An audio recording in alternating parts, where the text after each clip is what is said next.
નમસ્કાર, સમાચાર બુલેટિનમાં આપનું સ્વાગત છે। સૌપ્રથમ જોઈએ આજના મુખ્ય સમાચાર। ઇન્ફ્રાસ્ટ્રક્ચર ખીલવણી સાથે જોડાયેલા તમામ મંત્રાલય સાથે સમીક્ષા બેઠક યોજશે પ્રધાનમંત્રી મોદી। રેલવે, સડક, વીજળી અને અક્ષય ઉર્જાના વિરાટ પ્રોજેક્ટનો સમયસર અમલ છે એજન્ડામાં। સરદાર પટેલની યાદગીરી સાથે જોડાયેલા સ્થળો આવરી લેતી ટુરિસ્ટ સર્કિટ શરૂ કરવાની હિમાયત સાથે મુખ્યમંત્રી આનંદીબેન પટેલે કહ્યું, આઝાદી માટે સરકારે સેવેલી સંકલ્પના સાકાર કરશે ગતિશીલ ગુજરાત।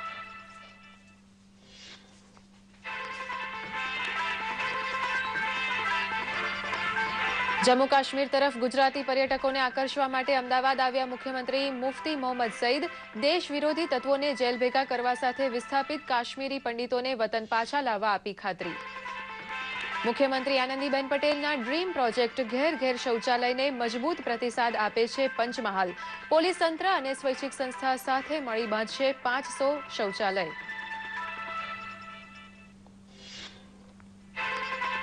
નર્મદાના જંગલમાં વસવાટ કરતા આદિવાસીઓ માટે વરદાનરૂપ સાબિત થઈ છે 108 એમ્બ્યુલન્સ સેવા।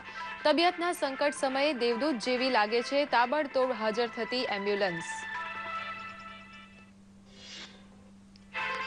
ગીરના વનરાજાધિરાજ એવા સિંહની વસ્તી ગણતરી હેઠળ પહેલી વખત આવરી લેવાશે 22,000 ચોરસ કિલોમીટર વિસ્તાર।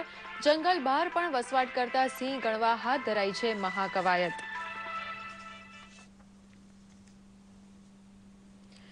સમાચાર વિગતવાર જોઈએ।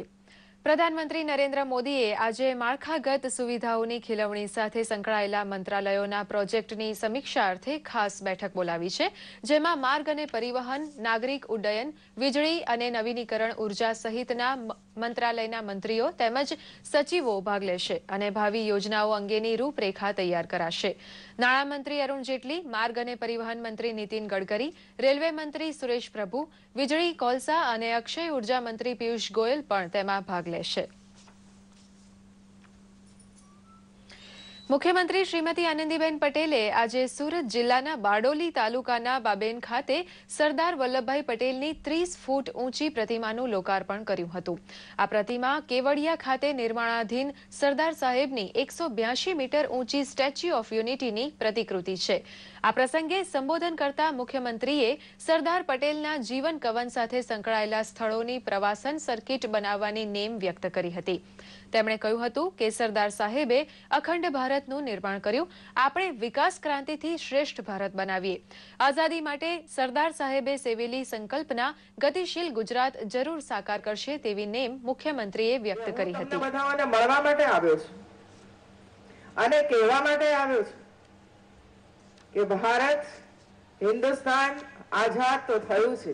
આંદામાન નિકોબારની અંદર જેમણે સિતમો સહ્યા, અનેક પરિવારો પોતાના જીવનો સમર્પિત કર્યા અને ત્યારે જઈને આવી મહામૂલી માં ભારતી આપણને પ્રાપ્ત થઈ હોય।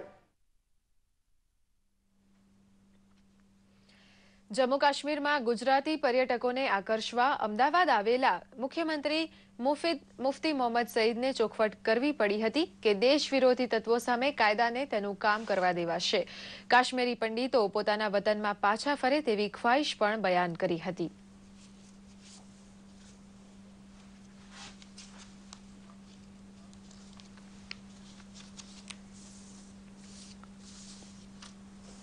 लोग तो एक तरफ है, ये पेरिफेरी में कुछ लोग कहीं झंडा दिखाते हैं तो उनका नाम बनता है। तो मैं आपसे यकीन से कहना चाहता हूं, किसी को जो भी इसका दोषी है इसमें एक्शन लिया जाएगा। Law will take it is own course, उसमें कोई सवाल ही नहीं। मसरत आलम एक किस्म का वो 5 साल था, उसका हमने पकड़ लिया, हमने छोड़ा नहीं। इसलिए आगे ऐसी बात होगी, जो कसूरवार होगा उसको सजा मिलेगी। देखिए, कश्मीरी पंडित हमारी तहजीब का एक हिस्सा है, मिली जुली तहजीब का, सबसे पढ़े लिखे लोग हैं। तो अभी तक उनको हम वापस लाने में कामयाब नहीं हुए। हमारी इच्छा है, हम पूरी कोशिश करेंगे कि उनको जब तक हम वापस नहीं लाएंगे तो हमारी तहजीब मिली जुली नहीं रहेगी। जो भी हैं उनको हम कोशिश करेंगे। दे आर हाईली प्लेस्ड, बड़े इंटेलेक्चुअल हैं, बड़े लोग भी हैं, गरीब लोग भी हैं। उसके लिए हम सबको ये कह देंगे, सबको कहते हैं आ जाओ आ जाओ। जब आने की बात है तो फिर सबको हम माहौल बना देंगे। પ્રધાનમંત્રી નરેન્દ્ર મોદી અને મુખ્યમંત્રી આનંદીબેન પટેલે શરૂ કરેલ ઘેર ઘેર શૌચાલય અભિયાન વેગ પકડતું જાય છે। પોતાની સામાજિક જવાબદારીના ભાગરૂપે પોલીસ અને સ્વૈચ્છિક સંસ્થા સાથે મળીને કામ કરે તો કેવા સારા પરિણામો મળે એનું જીવંત ઉદાહરણ પંચમહાલ જિલ્લાએ પૂરું પાડ્યું છે। બહેન દીકરીઓની સલામતી અને સમાજની સ્વચ્છતા માટે જરૂરી શૌચાલય નિર્માણની પ્રધાનમંત્રી નરેન્દ્ર મોદી અને મુખ્યમંત્રી આનંદીબહેન પટેલે શરૂ કરેલ ઝુંબેશ ધીરે ધીરે વેગ પકડતી જાય છે। ધીમે ધીમે તેમાં સ્વૈચ્છિક સંગઠનો, ખાનગી કંપનીઓ તથા સરકારના વિવિધ વિભાગો પણ યોગદાન આપતા થયા છે। પંચમહાલ જિલ્લાના પોલીસ વડા રાઘવેન્દ્ર વત્સે લીધેલા 9 ગામો પૈકી ગદુકપુર ગામે ગિરનારી સેવા ટ્રસ્ટની મદદથી બનાવાયેલ 10 શૌચાલયોને કારણે ગ્રામજનો ખુશ છે।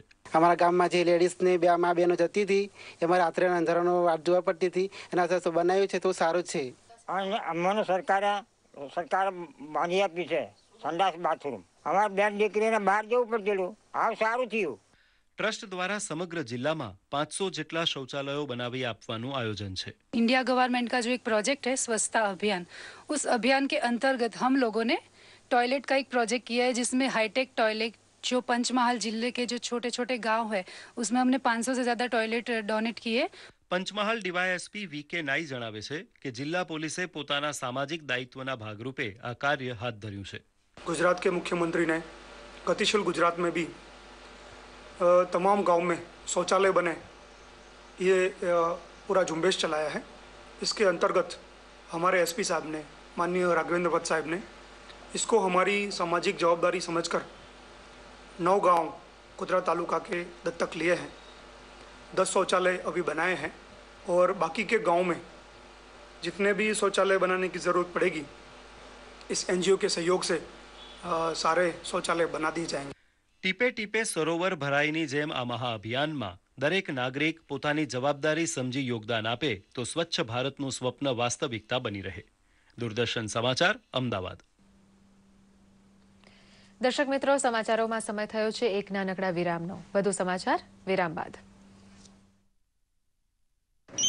હેલો સર, હું આઈઆરડીએ થી બોલી રહ્યો છું। તમને એક નવી ઇન્સ્યોરન્સ પોલિસીના વિષયમાં જણાવવું હતું। જી કહો। આ પોલિસીમાં તમારા પૈસા 5 વર્ષમાં ડબલ થઈ જશે અને તમને બોનસ પણ મળશે। અચ્છા, તો તમે આઈઆરડીએ થી બોલી રહ્યા છો? તમે જરા થોપશો, હું મારા મિત્રને પણ કોન્ફરન્સમાં લઈ લઉં છું।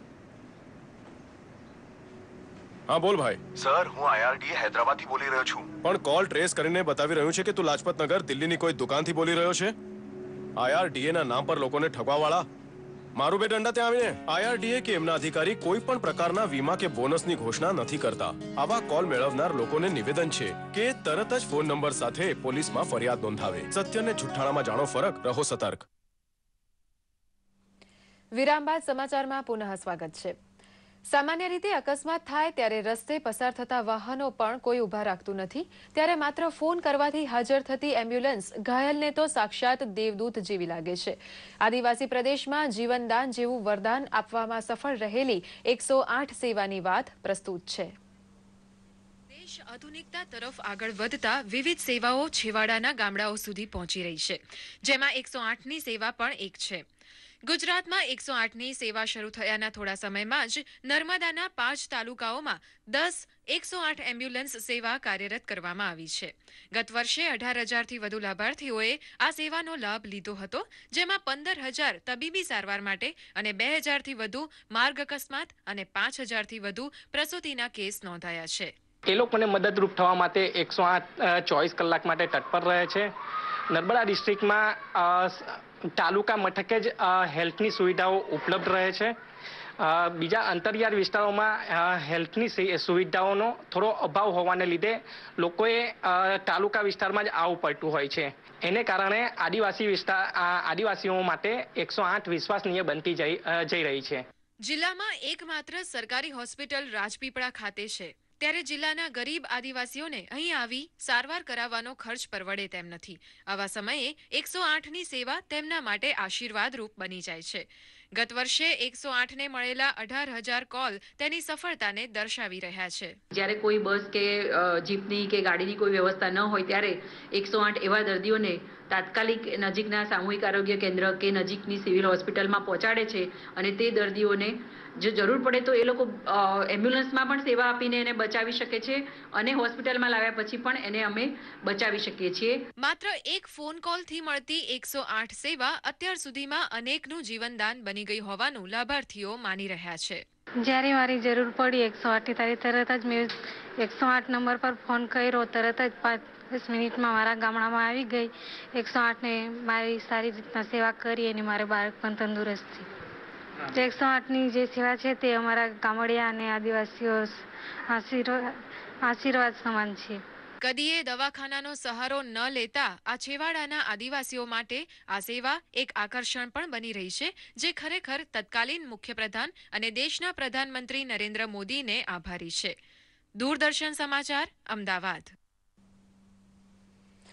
જગવિખ્યાત ગીરના સાવજોની વસ્તી ગણતરી પ્રક્રિયાનો સૌરાષ્ટ્રના 8 જિલ્લામાં પ્રારંભ થયો છે, જેમાં 630 ગણતરીકારો સહિત 1000થી વધુ વનકર્મીઓ, બીટગાર્ડ અને અન્ય સ્વયંસેવકો ફરજ બજાવી રહ્યા છે. છેલ્લા 5 વર્ષમાં જંગલના રાજાએ તેનો વિસ્તાર વધાર્યો હોવાનું જણાવતા નાયબ વન સંરક્ષક ડોક્ટર સંદીપ કુમારે કહ્યું કે આ વખતની ગણતરી 22,000 ચોરસ કિલોમીટર વિસ્તારમાં કરવામાં આવશે. સૌરાષ્ટ્રમાં સુરેન્દ્રનગરને બાદ કરતા તમામ જિલ્લાઓમાં હવે સિંહનો વસવાટ શરૂ થયો છે. અત્યંત આધુનિક ટેકનોલોજીનો ઉપયોગ કરીને આગામી 5મી મે સુધી દિવસ રાત સતત દેખરેખ રાખીને સિંહની સૂક્ષ્મ ગણતરીનું કાર્ય પાર પડાશે.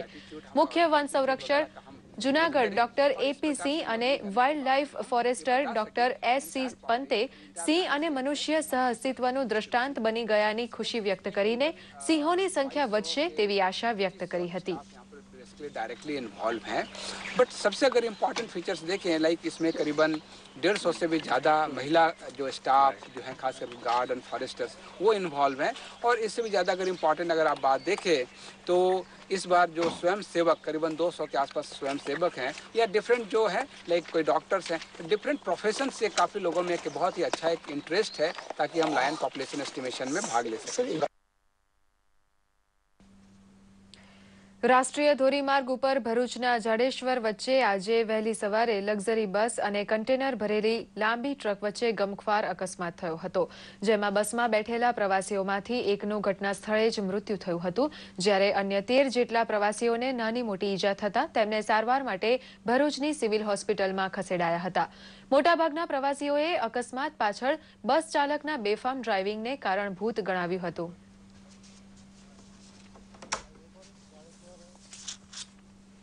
દર્શક મિત્રો, હવે જોઈએ કેટલાક મહત્વના રાષ્ટ્રીય સમાચાર સંક્ષિપ્તમાં. ઉત્તર પૂર્વના રાજ્યોમાં સડક નેટવર્કને વધુ મજબૂત બનાવવા 8600 કરોડ રૂપિયાની સડક પરિયોજનાઓની શરૂઆત કરાવતા કેન્દ્રીય માર્ગ અને પરિવહન મંત્રી નીતિન ગડકરી ગુવાહાટીમાં national highway infrastructure development corporation લિમિટેડના કાર્યાલયનો કર્યો શિલાન્યાસ. નેપાળમાં વિનાશક ભૂકંપ બાદ કાઠમંડુમાં ઉચ્ચ નેતૃત્વ સાથે મુલાકાત કરતા રાષ્ટ્રીય સુરક્ષા સલાહકાર અજીત ડોવાલ અને વિદેશ સચિવ એસ જયશંકર. પાડોશી દેશ નેપાળમાં પુનઃવસન અને પુનઃનિર્માણ માટે ભારતે યથાસંભવ મદદની આપી ખાતરી. નેપાળના પ્રધાનમંત્રી સુશીલ કોઈરાલાએ ભારતના મૈત્રી ઓપરેશનની કરી પ્રશંસા. ભારતીયોના કૌશલ્ય અને ઉદારતાના ગુણોને કારણે રાહત અભિયાનમાં મળેલા સહયોગથી ધન્યતા અનુભવતા કોઈરાલા થયા ગદગદિત. વિનાશક ભૂકંપને કારણે નેપાળમાં 6600થી વધુ લોકોના મોત થયા, 14,000થી વધુ લોકો થયા ઘાયલ. એવરેસ્ટ વિસ્તારમાં ભૂસ્ખલન વચ્ચે પર્વતારોહકના ઘણા કેમ્પ થયા જમીનદોસ્ત. ભારતીય નાગરિકોને સ્વદેશ પરત લાવવા કાઠમંડુ એરપોર્ટ ઉપર કરાઈ વિશેષ વ્યવસ્થા. ભૂકંપગ્રસ્ત વિસ્તારોમાંથી ફસાયેલા લોકોને વિવિધ દેશોના લોકોને રાહત શિબિરમાં પહોંચાડતા વાયુસેનાના હેલિકોપ્ટર.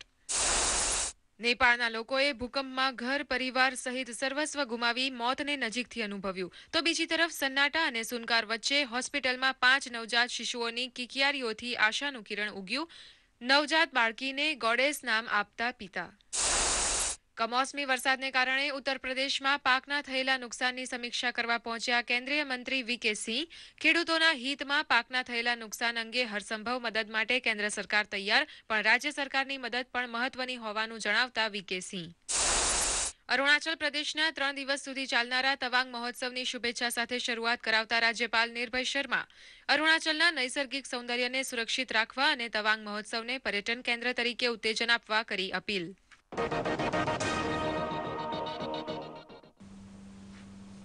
દર્શક મિત્રો, આ સાથે જ આ સમાચાર બુલેટિન અહીં સમાપ્ત કરીએ છીએ. નમસ્કાર.